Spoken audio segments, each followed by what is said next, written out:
Good morning, everybody. How we doing this morning? This is Dan back with you here from Southern Appalachia. It's another cold one here. Wow, it's been really cold here lately. We're out going to do another video today, but I was going to let you all know that as soon as it thaws out enough and snow go off a little bit, we're going to do some more metal detecting. It's been a while since I've done any. I'm starting to miss that. So yeah, I got some new permission that I can go on, but I got to use ATV to get to it. So that'll be interesting. And it's some old company houses that done rotted away, and we'll see what we can find around them. But today we are going to do a something else on coal today again, and we're going to talk about the old days there of what they used and look at some stuff that they used. And we're going to go talk to a mine instructor that teaches 80-hour courses, 40-hour courses, and talk to him and see what it takes to become an underground coal miner. And maybe he'll have some apparatuses that we can look at that he has. And I've got something too. I've got a surprise for you, an old type light that I want to show you. So let's head over that way and see if we can get up with him, and we will see if we can learn something today. Because every time I do a video, folks, I learn something. But please, if you will too, will you please subscribe and like my channel if you will, if you do like it, and I would really appreciate it. And I want to thank you all, the ones that has, for your support.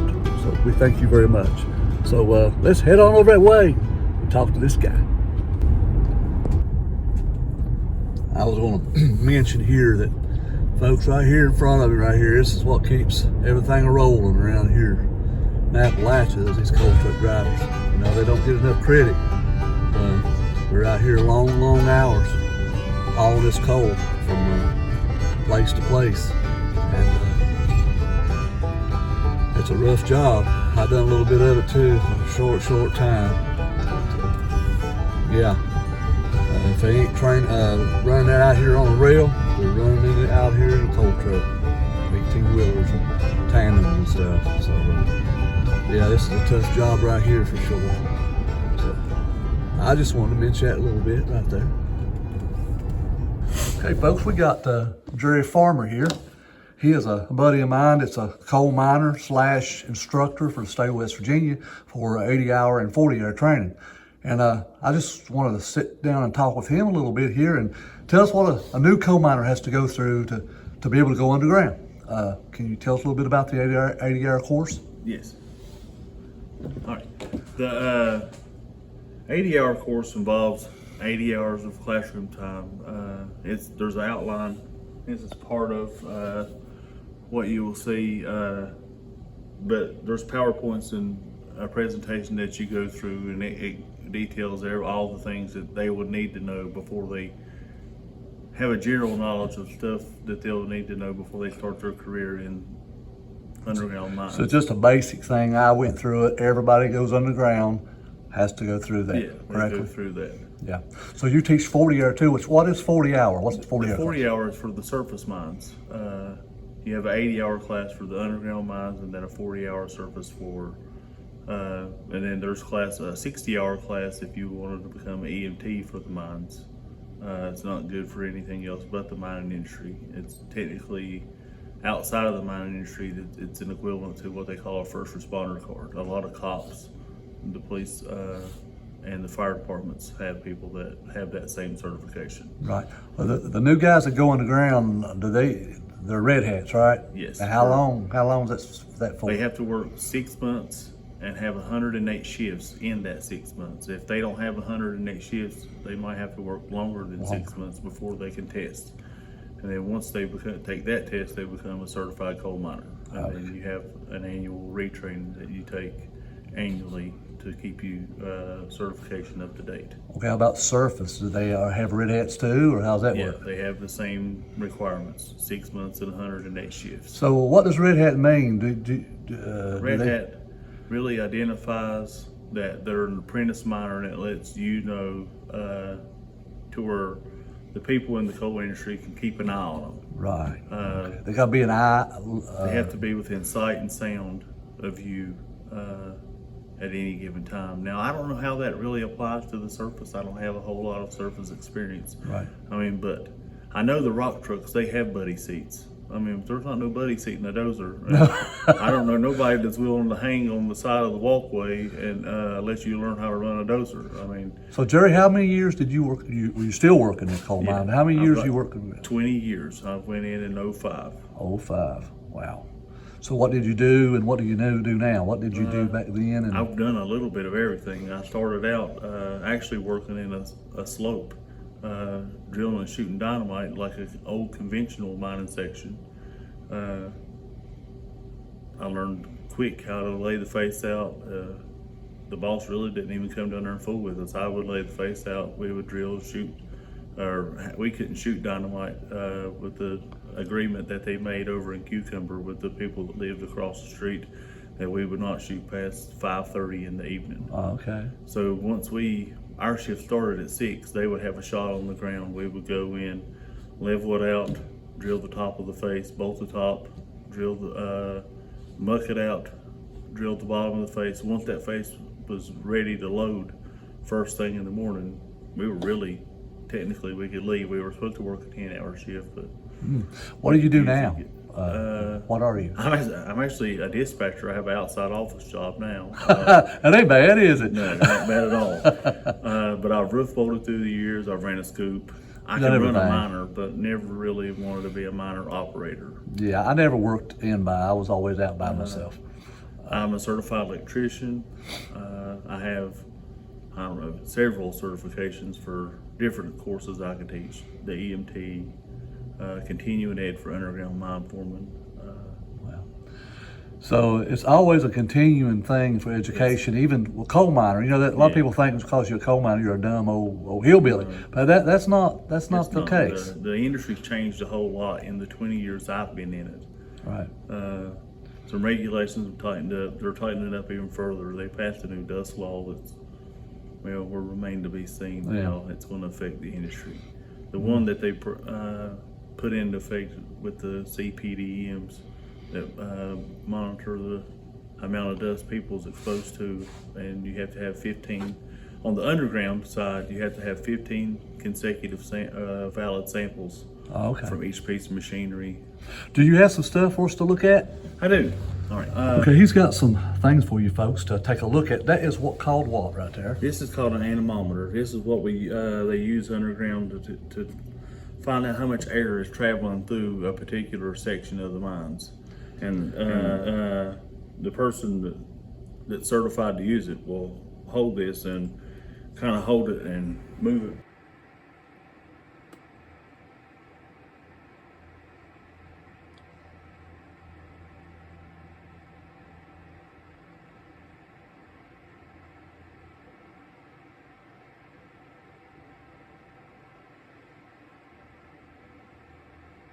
Hold it and move it up and down in a sweeping motion and walk back and forth across the entry. So it's usually foremans, fire bosses, and stuff like that do that, right? It'll be a certified foreman or a fire boss will take air readings with this. They'll move it back and forth across the entry. It'll give them a reading, and then they have a conversion chart here to where they can do the math and determine how much air is traveling through that course of air. It's what it's supposed to be. And make sure it's supposed to, yeah. So sometimes you have holes in curtain and this and that and the other, losing air somewhere and them stopping or anywhere. Air will take the path of least resistance, just like any.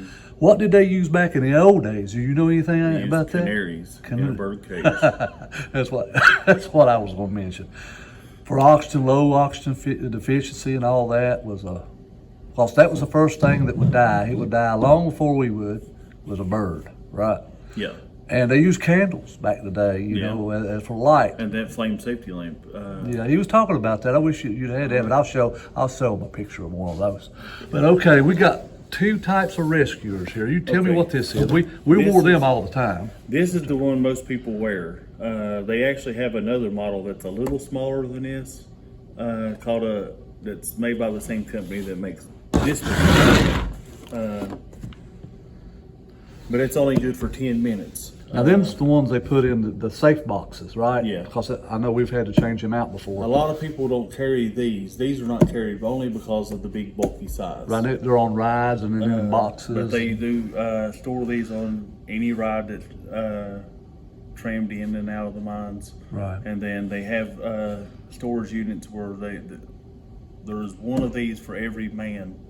Why would we put one of them on? Well, if you're in low oxygen, if there's a fire, there's smoke, or you're in some kind of a low oxygen deficient, you cut into another mines and you have a certain rush of bad air to come onto the So it's law and rules we wear one of them. Anytime you're underground, you've got them on. Anytime you wear this, you would need to have it on your belt, or it needs to be within arm's reach. Right. At any given time. So that's how many minutes? Now that's longer. How many This minutes? is good for 60. Both of these are good for 60 minutes. So hour? That M20 is only good for 10 minutes. Wow. They were really designed just to get you to one of One of these. these right there. But whenever a lot of people use them for years, I got to use one for years, but the state and the federal decided that they had to double up on the amount that they had to store on the section because they wanted. The state really is the biggest one that pushes it. They want you to have 2 of these at your dispense when you get ready to leave that section. Something big would happen. You'd wish you had 2 or 3 of them, right? Yeah. Wearing one and at least carrying one.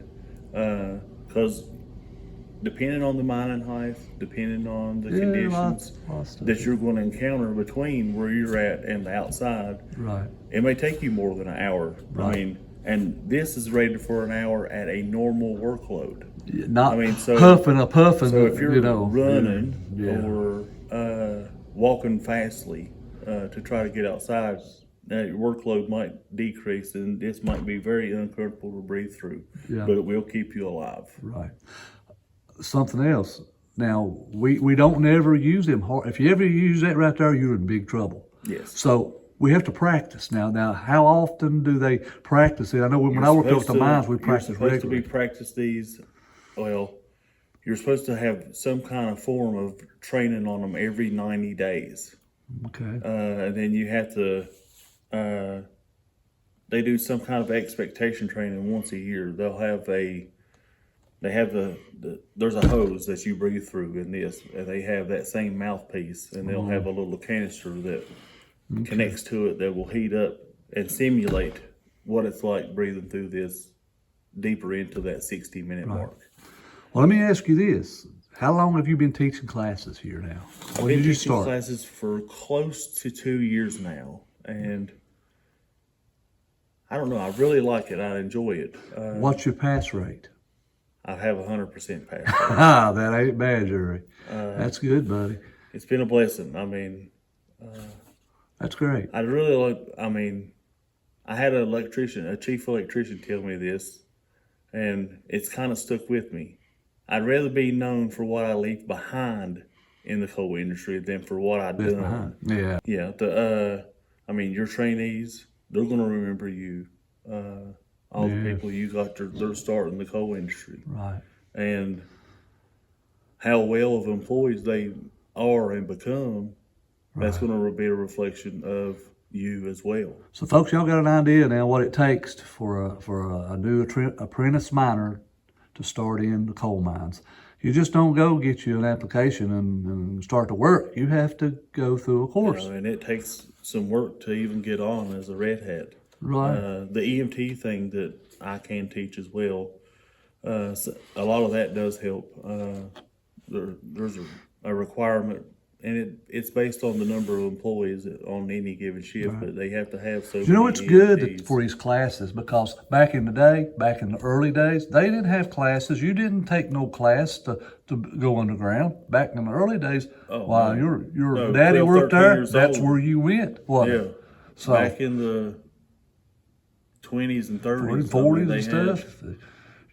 Young kids, right? And something happened to your dad, and he wasn't able to put in his shift. Right. The oldest son, right, might get sent underground in his place. Okay, these laws that we've got in place, most of these laws we have in place is because somebody's either got severely injured or killed. kind of bad to say, but they're most of the laws and regulations are wrote in blood Yes. in some form. All right, man. I just wanted to show these people and let them find out a little bit of something about the courses you teach. So thank you so much, Jerry, for doing this with me. And I'll show them some other stuff in this video as we go along. Thank you, buddy. Thank you. I wanted to show you something here. Here's something else I wanted to show you. Really neat. I know a lot of y'all know what that is. This is an old carbide lamp that the coal miners used back in the day on their hats to see by. What they used before this was a candle, type of candles. And which later on we found out this was very dangerous later on, but back in the day, like 1910s, 1920s, that's all they had. But how this thing worked is you put carbide at the bottom of it here, fill it up there, and in the top here, you pop this up here, and you put water in there. And as the water would drip down into this carbide, it would turn that carbide into acetylene gas, which would come out there.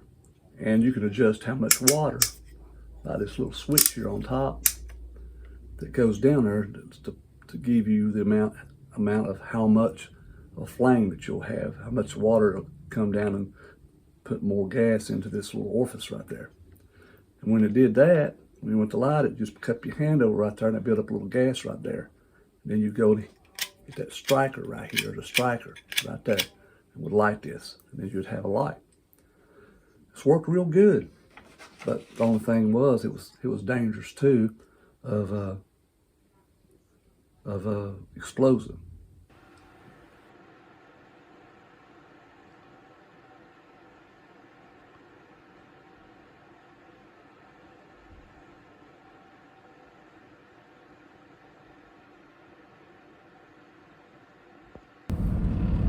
Well, that was interesting. Getting to talk with Jerry, the instructor for the mining class there. Showed us some personal protective gear that the coal miners use, and what a person has to go through just to make their card to be an apprentice coal miner. So that was very interesting, I thought. You know, I had to go through the same thing when I become apprentice miner. Had to take that same type of 80-hour course and be tested through the state of West Virginia to become a coal miner, and then do my 6 months to make my black hat, 108 shifts. So I'm sure that there's a lot out there that wonder about how do you do this? How do you work underground? How would you go 1,000 feet underground and have a rock over your head all day with sun bright? Well, you know, you adapt to it. Something you get used to. People are adaptive. They can change with times and the way they do things. Just like animals adapt to different types of weather, stuff like that. Like fish, you know, they'll be in a pond and through the summer they're all good, and they freeze over in the winter. That pond will be froze plumb over, and springtime they're all good again. They're swimming around. If you take them out of water just for a few minutes, they'll die. So, folks, I just want to end this video out here. I stopped at a little pond that come to most of summers and fall. Hardly ever up here in the winter time very much, but we was talking about people adapting to the ways of life of working. Boy, it's sun bright out here. It's cold too. And I wanted to show you something. We was talking about how people adapt to different to coal mining, to different ways of life, of working and stuff. And I mentioned about fish. We have this little pond up here. It's plumb full of goldfish. most all the time. This little pond is shaped like a heart, and it's always full of goldfish. In the summers and springs, it's plumb full of little goldfish. But in the winter, it freezes over solid, or pretty much solid. I'll turn it around here and let you take a look-see. See here, this little pond here is not real large, but it's a pretty good sized little pond. And it's dug out in a heart shape, and it's plumb full of goldfish most of the time. But it is frozen solid over now here in the winter. But when it's spring and fall, it's full of little goldfish. But it's something how things can adapt. Just thought that was interesting. I wanted to show you this. I've got some pictures of it too here when it's real pretty and got goldfish in it. We'll see if we can see a picture of that maybe. But anyhow, I just wanted to show you that. Folks, I hope you like this little video. It's not real long, but kind of tells you a little bit about how to become a coal miner and what they have to go through now to be able to go underground, and showed you a few things that they use as their personal protective gear. So hope you like this, and we're going to do some other stuff here in the next video, and we hope you like this one. So we'll catch you next time on Appalachian Roots with Dan. Catch y'all next time on the next video. Bye-bye, y'all.